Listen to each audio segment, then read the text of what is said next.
दोस्तों, यह कहानी है भगवान कृष्ण की प्रिय भक्त कर्माबाई की। कर्माबाई बचपन से ही अपने पिता जीवन राम को कृष्ण भगवान की पूजा करते हुए देखती थी। वह कभी भी कृष्ण भगवान को भोग लगाए बिना भोजन नहीं ग्रहण करते थे। जब कर्माबाई 13 साल की थी, तब एक दिन जीवन राम को तीर्थ स्थान पुष्कर जाने के लिए इच्छा हुई। साथ में उनकी पत्नी ने भी पुष्कर स्नान की इच्छा प्रकट की। जीवन राम अपनी बेटी को भी ले जाना चाहते थे, लेकिन दुविधा यह थी कि अगर वह सभी लोग घर से बाहर चले गए तो भगवान कृष्ण को भोग कौन लगाएगा। तब जीवन राम ने इस नित्यकर्म की जिम्मेदारी कर्माबाई को सौंप दी और बोला, देखो बेटी कर्मा, सुबह भगवान कृष्ण को भोग लगाने के पश्चात ही तुम भोजन ग्रहण करना। कर्मा ने भी अपने पिता की हाँ में हाँ भर दी। अगले दिन सुबह कर्माबाई ने उठकर सबसे पहले गुड़ और घी डालकर बाजरे का खिचड़ी बनाया और भगवान कृष्ण की मूर्ति के सामने रख दिया और बोली, भगवान, मैंने अपना भोग रख दिया है, आपको जब भूख लगे तो खा लेना, तब तक मैं घर के पूरे काम कर लेती हूँ। इतना कहकर कर्मा अपने घर के कामों में जुट गई।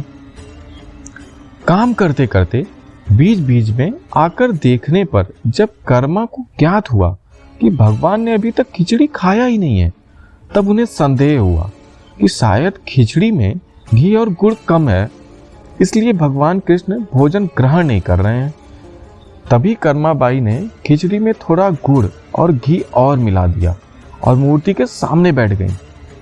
तब वह बोली, भगवान जी, मेरे पिताजी जब खिलाते हैं तब तो आप खा लेते हो, और अब क्यों नहीं खा रहे हो? और अभी तो पिताजी बाहर गए हैं, उन्हें आने में बहुत दिन लगेंगे, तब तक आपको भोग लगाने की जिम्मेदारी मुझे दी गई है, इसलिए जब तक आप भोजन नहीं खाएंगे मैं भी कुछ नहीं खाऊंगी।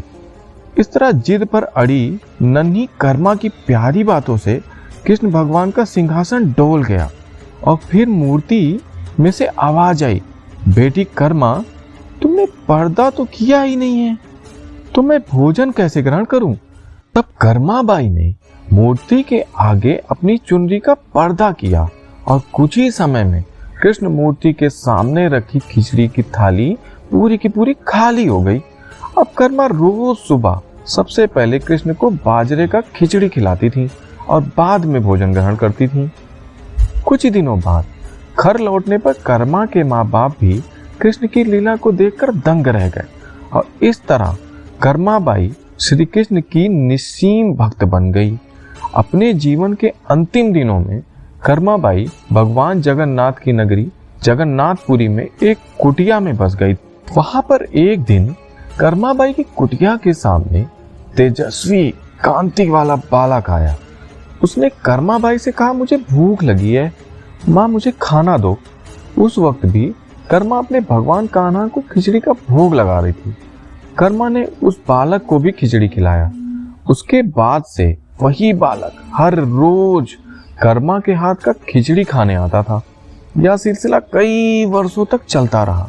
वह बालक कोई और नहीं बल्कि स्वयं जगन्नाथ भगवान थे, क्योंकि जिस दिन कर्माबाई का देहांत हुआ उस दिन जगन्नाथ भगवान की मूर्ति की आंखों में आंसू बह रहे थे और उसी रात मंदिर के पुजारी के स्वप्न में स्वयं भगवान जगन्नाथ आए थे और अपने दुखी होने का कारण बताया था कि उनकी परम प्रिय भक्त कर्माबाई गोलोक सिधार गई हैं और मैं रोज सुबह उसके हाथ की खिचड़ी खाता था। अब मुझे हर रोज खिचड़ी कौन खिलाएगा?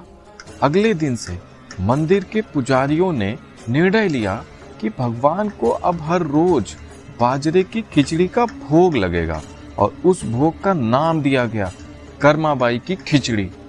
इसीलिए भगवान जगन्नाथपुरी के मंदिर में खिचड़ी का प्रसाद मिलता है। तो दोस्तों, कैसी लगी आपको ये कहानी? अगर ये कहानी आपको अच्छी लगी हो तो हमें कमेंट बॉक्स में कमेंट करके जरूर बताइएगा और ऐसी ही और कहानियाँ सुनने के लिए इस चैनल को सब्सक्राइब कीजिए। Thanks for watching.